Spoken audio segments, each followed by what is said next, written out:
This program is brought to you by the partners and friends of Creflo Dollar Ministries. Coming up next on Changing Your World. You can't get mad at God when something bad happens.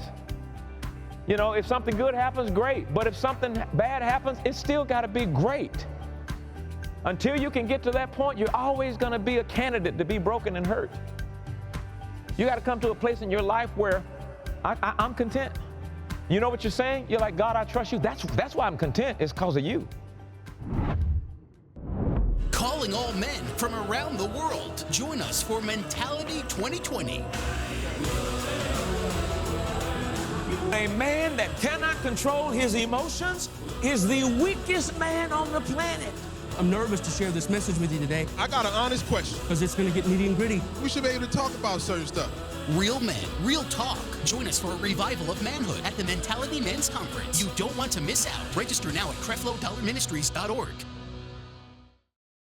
This is your world, so let's vow to make it a better place. Let every heart that needs to know your love is here to stay. It's time we live a new life. Let us love shine bright in you. We're saved by His grace, so we embrace your love today. We are changed.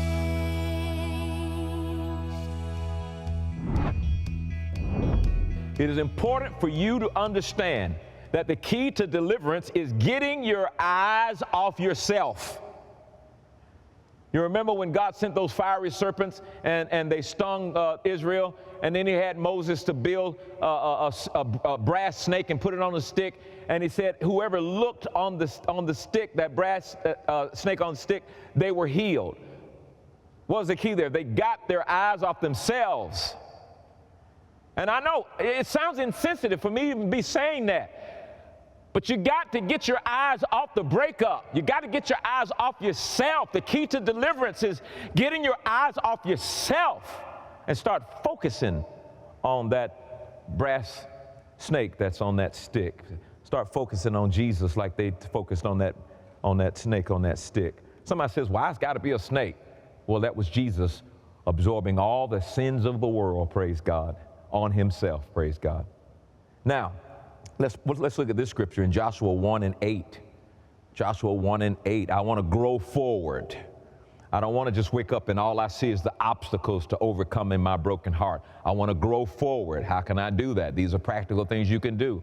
Verse 8, this book of the law shall not depart out of thy mouth, but thou shalt meditate therein day and night, that thou mayest observe to do according to all that is written therein. There it is again, for then thou shalt make thy way prosperous, and then thou shalt have good success. He says you'll have good success when you decide to change what I'm thinking on. That's what it means to meditate, to change what I'm pondering on, to change what, see, are you pondering on the breakup? Are you pondering on that thing? And nobody is saying that this is, somebody says, well, that's easier said than done. I'm not talking about something being easy. I'm talking about something being necessary. If you don't want the hurt to destroy your life, it is necessary for you to make a decision to begin to ponder and to think differently than sitting there thinking about the breakup. See, you're deciding to allow your life to be destroyed or to allow your life to go to the possibilities that God has set in your future. So let's not talk about, well, that's hard. If it was easy, everybody would have some of it. Well, that's too hard. You know, I want to lose 50 pounds. Well, go ahead and do it. Now, that's too hard. No, that's not what this is about. We're doing what's necessary. And it is necessary for you to stop thinking about the pain of that breakup. Look at what it says in Proverbs 4:20 and 22. Proverbs chapter 4, 20 and 22. We're getting into practical things that Taffy and I have done for over 30 years, and to know to do those things. No, somebody says, well, you know, I'm for real. I need something real. Don't give me no scripture. See, that's your problem. You don't believe. That's what you're saying. What you're saying is, I don't believe God enough to trust the promise that he made to me. I don't believe God enough to trust that meditating his word will change my life. I don't believe God enough to trust that if I begin to think differently. And what happens? You go to the world and you want them to give you a solution to get out of your problem. And they may give you something to lessen the intensity of the pain, but you're never going to be free from the pain. Only a Christian can be completely free from the pain because God has made a promise that I will heal the broken heart. And so to come to him is to come to something that's available to you, healing from the broken heart. Not lessen the intensity, but total healing from the broken heart. Man, that's good news. That is good news. Look at Proverbs 4:20. I'll read 20 through 22. He says, my son, attend to my words. Give attention to my word. Now, I need you to think for a moment. What are you attending to the most? What has your attention? Does that breakup have your attention? Do you find yourself every time somebody calls you talking about that tension? Well, girl, you know, did you see the Facebook page of such and so, such and so? Talking about, you're meditating on it. You're talking about it, you're meditating on it, and you just won't let it go. You might even do better just to shut up. Don't talk about the person no more. Erase them from your social media stuff. Go forward. See, you're treating yourself like trash. You're not seeing the value that God has put in you. And because you don't value you, and we'll talk about this in a moment, I'm a little ahead of myself, but you're allowing that circumstance to determine your identity and your value, and you can't do that. You can't do that. Now look what he says. He says, my son, give attention to my words. Incline thy ear unto my sayings. Let them words not depart from thy eyes. Keep them words in the midst of thy heart. Why? For they are life unto those that find them, and health to all their flesh. And I'm telling you, when you spend time in God's word every day, it will bring healthy emotions. And somebody says, well, you know, how's this going to be a problem with my flesh? Because like Taffy was talking this morning, when you're diseased, it'll bring about disease, physical disease. And the foundation for a lot of physical disease is the fact that you're stressed out. Your levels of cortisol is all up, and you're diseased. And diseasement emotionally will cause diseasement in your physical body. So yeah, you can get cancer for walking around from a broken relationship, end up dead somewhere because you're spending all this time meditating on somebody who don't even want to have nothing to do with you no more. Let it go. Oh, somebody says, dog, Pastor, what's up? There's too much that God has available. There's too much that God has made available for you to be stuck in the past when there's so much beauty in front of you. And listen, look at the lessons you've learned. Nobody ever goes, or you shouldn't go through any trouble without coming out with some wisdom. And you shouldn't go through a broken relationship without coming out with some wisdom. You ought to be a better candidate for somebody. There are things that you know now about yourself and about relationships that's going to make you better. There's a beauty in brokenness. And the beauty is that you can end up in God's hands, and that's what I'm trying to get you to do. Quit going to all other systems and go to Him. Go to Him so He can completely heal you of your brokenness. If you're at home, say amen. If it's just you and the dog, look at the dog and say, amen, dog. If you have him bark. Now, if he barks at you, now your dog born again. That's the Holy Ghost. Amen. All right. Let's look at this second area in order to get delivered from this brokenness. The second question, the first question is why focusing on the breakup is a problem. The second issue is how broken relationships affect your self-identity. How broken relationships affect your self-identity. Now, please listen to this. Write this down. No person cannot be the main source of your identity. No person cannot be. Do not allow any person to be the source of your identity. Only Jesus can be the source of your identity. Only Jesus can be the source of your self-worth. Only Jesus can be the source of your self-esteem. But when you allow those people in that broken relationship to be the source of your identity, the source of your self-worth, the source of your self-esteem, Houston, we got a problem. Only Jesus can be the source of your self-worth and self-esteem. And if Jesus is not the source of your self-worth and your self-esteem, if Jesus is not the source of your self-identity, man, your fracture is getting bigger and bigger. You're breaking in many pieces because now you're having to depend on somebody else to determine your value, your esteem, your worth, your identity. Jesus has determined our identity. We're the righteousness of God because of him. We're more than conquerors because of him. I'm glad he's the one that determines my identity. I'm glad he's the one that shows me how valuable I am. I'm glad he's the one that shows me my worth. No man should do that. Nobody in your life, no woman should do that. No relationship should do that. You're worth something to God. You're accepted by God in the beloved. You're God's beloved. And in some cases, you may have to get to yourself and say, listen, you know, because in some relationships, people make you feel like, you know, they make you feel so worthless, so cheap. They make you feel like they're the only ones that you can be with.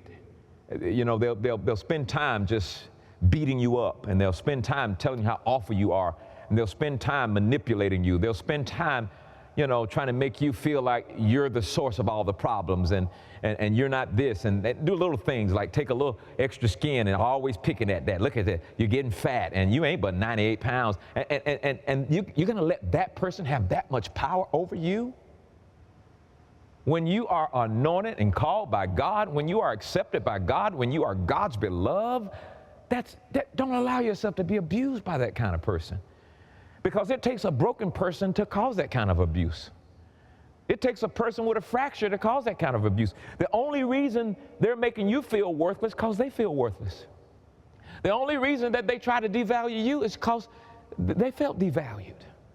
And you can't even get yourself to a place where, you know, the relationship broke up and you like start beating yourself up. Oh, something must be wrong with me. I'm always choosing the wrong person. Oh God, why am I always choosing the wrong person?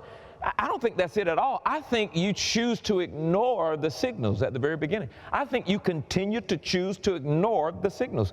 I think that God allows signals to be seen and you just don't pay attention to them. You're so hungry to have a loving relationship that you're not paying attention. This is not going to work. There's a huge signal, gigantic sign, and you don't pay attention to it. A gigantic sign that if this guy is critical all the time, maybe you need to pay attention to that. A gigantic sign that, you know, if you're the only one that's, you know, giving in that relationship and you're benefiting, you're the only one that says, you know what, I'm the one that's always giving. I'm the one that's, what am I trying to say? People in those relationships, they give the advantage versus taking the advantage. Yeah, you're the one that's always giving the advantage, and that other person never ever even attempts to try to give you the advantage. That's a toxic relationship. That's a sign and a signal. Someone that's always got to be right, and they're asking you to compromise, but they're not doing the same. That's a signal. And what I'm saying is, start paying attention to the signals. Start looking at the signals. He comes and y'all finally had a first date and he talking about, you know, can you loan me $10? That's a signal. That's a sign. No, but you want to ignore the sign and focus on the curls and oh, he fine and he cute and all that. That gets ugly really, really quick when it starts devaluing who you are. You got to notice when something is toxic. You got to notice when something is plastic. And so don't let other people define your worth and your value and your esteem. If you're shattered and heartbroken Because of this breakup, your identity is set on the wrong thing. If you're shattered, brokenhearted because of this breakup, your identity is set on the wrong thing. Your self-worth, if that's the case, is set on man and not on God. And you do not want your self-worth to be set on a man, to be set on a relationship. My self-worth is set on God. Everything about how I feel about myself it's on God, man. And when you do that, you're going to find peace, man. You're going to find peace, and you're going to find joy. You're going to find healthy emotions. All those things are going to happen because it's not set on man. And there's so many relationships where their identity is set on one another. Nobody should have a right to have that kind of power in your life. My identity is on God. My identity is not set and based on my circumstances. My identity is not set and based on broken relationships or brokenness. My identity is not set and based on man. My identity is set. It is based on my relationship with Jesus Christ. Amen. Let's look at the third one. Well, what do you do when God doesn't restore a broken relationship? This is a big one here. What do you do when God doesn't restore it? And this is over years seeing people, trying to believe for that relationship. And I've seen some relationships restored, and they do great. Here's another Kenny Fuller special. You know, somebody told you that the grass was greener on the other side, but they forgot to tell you it was AstroTurf. And that's a lot of people have made that mistake.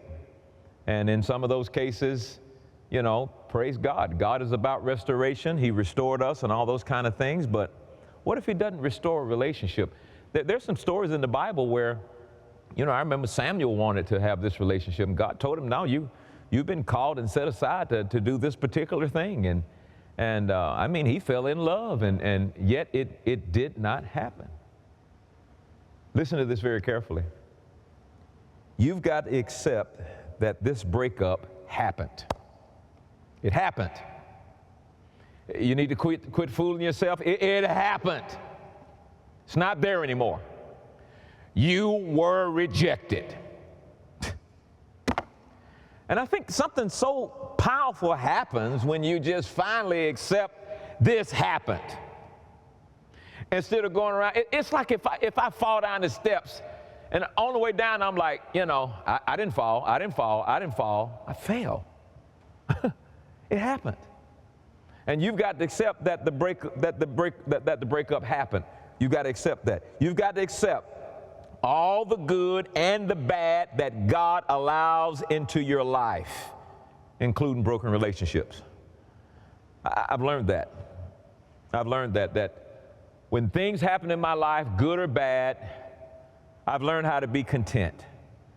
I've learned how to be satisfied when it's good. I learned how to be satisfied when it's bad. But I'm not complacent. I'm not going to stop trying to improve, but I can be satisfied while I'm on my way to the next level. Complacency is an individual who refuses to improve. They become complacent. But being a content person is a person that says, I can be satisfied, and I can be happy, and I can be at ease no matter the circumstance while I'm on my way to the next level. That's what I'm talking about. I'm talking about you got to learn contentment.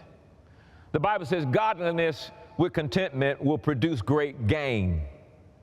Paul demonstrated this in Philippians chapter 4, where Paul said, you know, I've learned how to be content when I'm hungry, when I'm full. I learned how to be content in good situations and bad situations. In other words, Paul is like saying, regardless of the situation, I can be content. Why? Because I trust God. Why? Because I know I can do all things through God, which strengthens me. I can be satisfied, happy, and at ease, not because of the relationship that was broken, but I am satisfied and at ease because I have a God who will never leave me nor forsake me, because I have a God who shall supply all of my needs, because I can do all things through Christ, which strengthens me. And I can be content. knowing that I'm going to go to the next level. And so I'm okay with accepting the good and the bad. You know, when the pandemic hit, I said to God, I was like, well, I don't know what to do, but I'm trusting you. And if this ministry is to still have impact, and if you want this ministry to still exist, praise God. But if you shut it down, praise God, because you know what? I still have a relationship with Him. I got a relationship with Him when world changes is functioning, and I have a relationship with Him if it were to shut down. I've become content because I know I'm going to another level. And what people have got to do, you can't get mad at God when something bad happens. You know, if something good happens, great. But if something bad happens, it's still got to be great. Until you can get to that point, you're always going to be a candidate to be broken and hurt. You got to come to a place in your life where I'm content. You know what you're saying? You're like, God, I trust you. That's why I'm content. It's because of you. That's why I'm content. If a relationship breaks up, your attitude should be, well, God must not wanted me to have that relationship. And if it worked out, well, praise God, I'm grateful for that relationship. But I can't have the brokenness of that relationship to destroy my whole life. I'm not going to do that. I'm not going to walk around in pain my whole life. I'm not going to walk around and rehearsing the same old hurt over and over again. Oh, they rejected me. Oh, they don't love me. Oh, they said these ugly things. Oh, and your mind's just meditating on all of the trauma of that relationship. Nope. I still have you, God. Oh, I still have you. I got you, God. And you got me. And we'll just go on to the next place. I was working out with Pastor Ken and was telling him about this thing on trust. And he said, you remember when Job said, though you slay me, yet will I trust you. And I'm not saying God slayed him or God had anything to do with the problems he had, but Job's attitude was, it doesn't matter. Though you slay me, I'm going to trust you. Job's attitude was, my kids are dead, my livelihood is gone, everything's messed up. I'm going to shave my head and I'm going to worship you. I think that's the place where God's calling us. I mean, what are those things that are motivating you to serve God? And if they were taken away, would you still serve Him? What are those things that causes you to be a Christian, and if it was taken away, would you still be a Christian? People have the nerve, well, God, I need you to bless me now. If you don't bless me now, then I won't serve you anymore. You got the problem, not God. God doesn't need you to be who He is. You do need God to be who you are. And I made my mind up, I'm going to serve you anyway, God. I'm going to serve you when people are saying good things about me or when they're saying bad things about me. It doesn't matter. I've already decided. I know where my worth is. I know where my identity is. I'm not going to hold on to something that happened in the past. It was hurtful. It was painful. And, you know, I remember when my father died, it was like wow, I've got to go forward.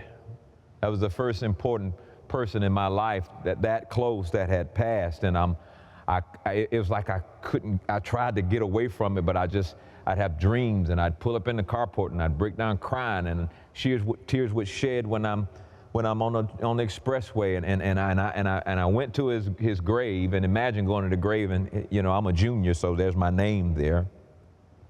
And I just told him, I said, listen, you were great, you're awesome, I love you, I appreciate you, glad you got saved, I'll see you, but I ain't never coming back here no more.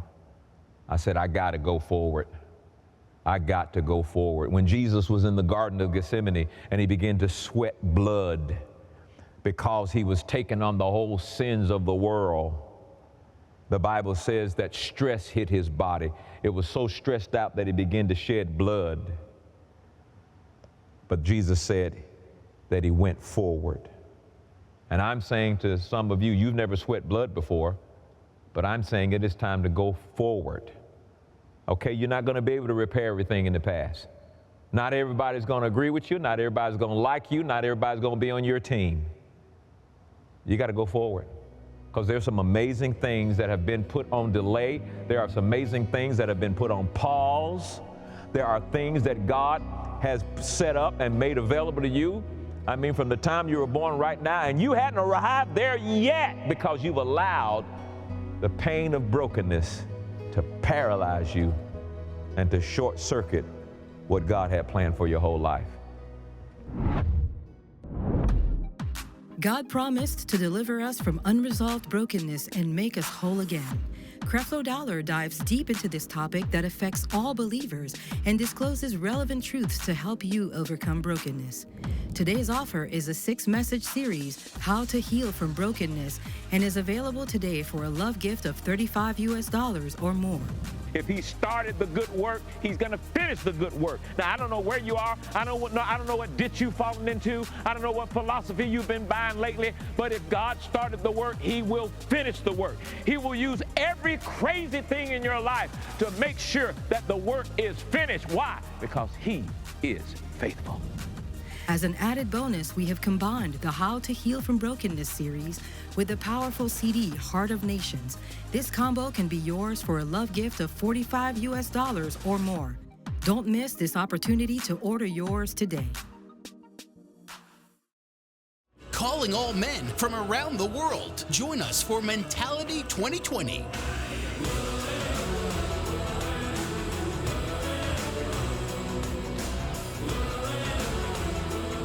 I'm nervous to share this message with you today I got an honest question. I want y'all to be real. because it's going to get nitty and gritty. I feel like we should be able to talk about certain stuff. Real men, real talk. We will get down to it at the 2020 Mentality Conference. The real man knows how to control his emotions. But a man that cannot control his emotions is the weakest man on the planet. Man law is a demonically crafted system of messaging, and this messaging is designed to attach our identity as men to pointless things. If I were a God and I wanted to develop you in the characteristics of Jesus Christ, you know what I would do? I would hide your miracle in somebody it takes you to be like Christ to love. Join us for a revival of manhood at the Mentality Men's Conference. You don't want to miss out. Register now at CrefloDollarMinistries.org. As we wrap up today's broadcast, I'd like to take a moment to pray for you. I don't ever want to take for granted that you have received Jesus Christ as your personal Lord and Savior. There's no better way to embark upon a new stage in your life than to enter into a personal relationship with Christ. So if you want to become born again and begin an exciting, intimate relationship with Jesus, pray this prayer with me now. Heavenly Father, come into my heart. Save me. I receive you now by faith, and I declare in Jesus' name that I am saved. Thank you, Lord, for saving me. Amen. Now, if you prayed that prayer with me, I want you to call the number on your screen. I've got some things I want to send you that will help you in your new walk with Christ. And I'll see you next time right here on Changing Your World. Whatever you need today, no matter how big or small, bring it before the Lord in prayer. You may request prayer today by phoning in or posting your prayer request online at CrefloDollarMinistries.org. Thank you, partners and friends.